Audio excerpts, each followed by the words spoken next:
Hi everyone, welcome back to the Puttering Penman. Today I'm going to review the Parker Jotter Ballpoint. So I purchased this for $14 from Atlas Stationers. This is obviously a very iconic pen. I have the color Bond Street Black, which is a matte finish.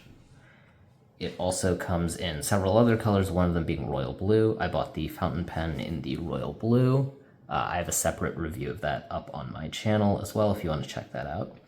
But the royal blue is a shiny finish, and the Bond Street Black is a matte finish.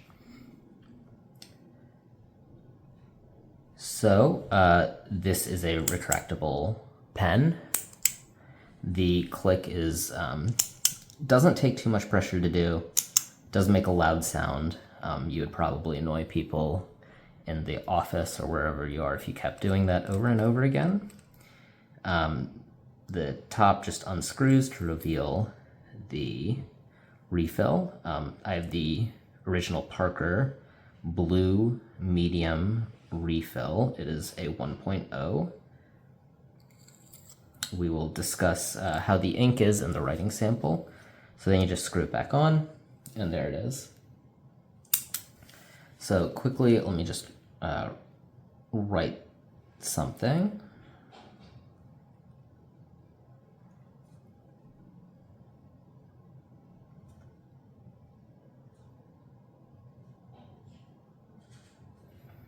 Okay, so one thing I note is that when I start writing with this pen, I do tend to find that it takes a little bit of an extra start to get going.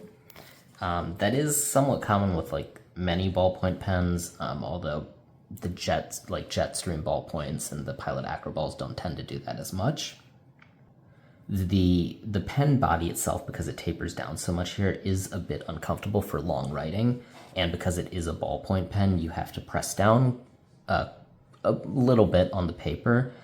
This is a pen where I think you will be squeezing quite a bit to write, and so this is a pen where you probably don't want to write for a long time with it because you may get hand cramps.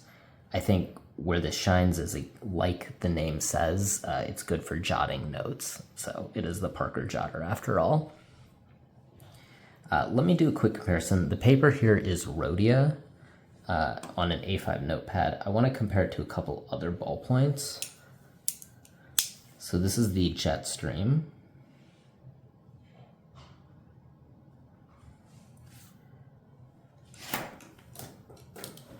This is a Bic Cristal. This one also, takes a bit of time to skip because it... Here is an Acroball. This one is a Schneider Slider Rave XB. And this one is a PaperMate InkJoy with the stylus on the other side. Okay, so from that, the Parker Jotter writes the most similar to the Bic Cristal, which is probably a pen you've used. It doesn't require quite as much pressure as the Bic Cristal, but still quite a bit more than the other pens here that I've written with, especially a lot more than the Jetstream and the Acroball. These pens are low viscosity, so you don't have to use as much pressure, and they write much faster. So Rhodia is a coated paper. I just want to show you guys also on a uncoated paper, because that may be where you're using ballpoints the most. So this is just a legal pad, a junior legal pad.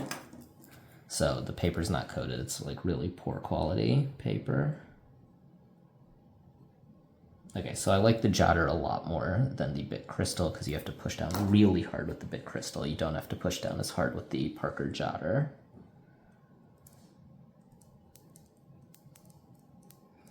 So the Uni Jetstream is, of course, very nice. That's why it's one of the most popular pens. Both the Jetstream and the Pilot Acroball don't require much pressure at all. But the downside of that is they are a little bit harder to control.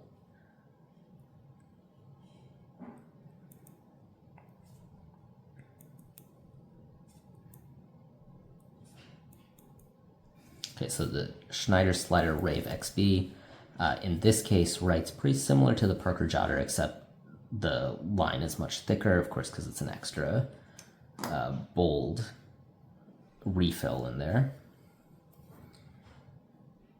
And then the PaperMate InkJoy writes a little bit closer to somewhere in between the Jetstream and the Jotter. So hopefully that's helpful if you've used any of those pens. And then real quickly, I just want to see how they work for Cursive as well.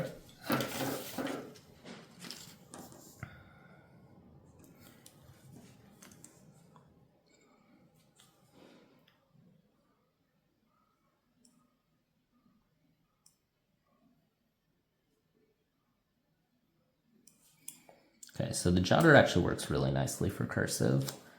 Let's do the Cristal next.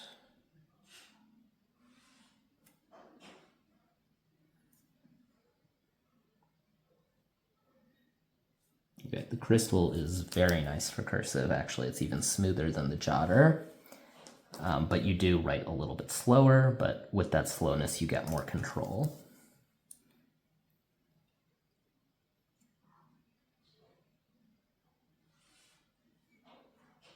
Okay, the Schneider Slider was also very nice, about equal to the Jotter.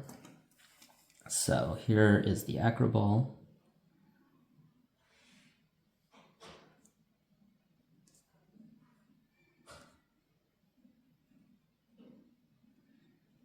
Okay, so the Acroball, again, because it's a low viscosity ballpoint, it is much more difficult to control than the Parker Jotter, the Bic Cristal, or the Schneider Slider.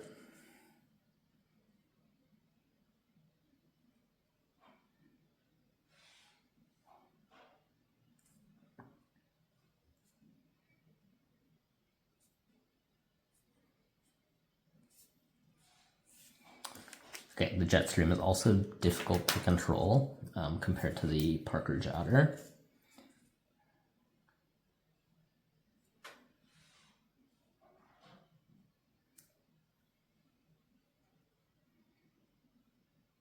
Okay, the InkJoy is not quite as difficult to control as the Jetstream, but more difficult to control than the Jotter. So also, let's just compare the inks. You can see that the Parker Jotter ink is quite a bit more blue than the Bic Cristal, which leans just a little bit purple and darker. Also, the Schneider Slider ink color is fairly close to the Cristal, a little bit less purple, but fairly similar. So with that, I guess my conclusion is that the Parker Jotter is somewhere in between, as far as the ink refill goes, is somewhere in between a Bic Cristal and a Uniball Jetstream, which are two very popular, less expensive ballpoints.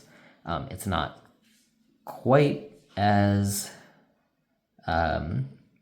easy to control as a Cristal, but also not quite as, but it also requires more pressure than a Jetstream. So you kind of, in some sense, get the best of both worlds, but also perhaps maybe not the advantages of either one. As far as the body goes, like I said, it's very solid.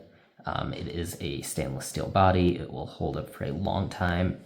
I wouldn't use it for long writing sessions because it is fairly narrow and as it tapers down, so as you're writing with pressure, if your hands are oily, your fingers may slide down and then you need to re-grip.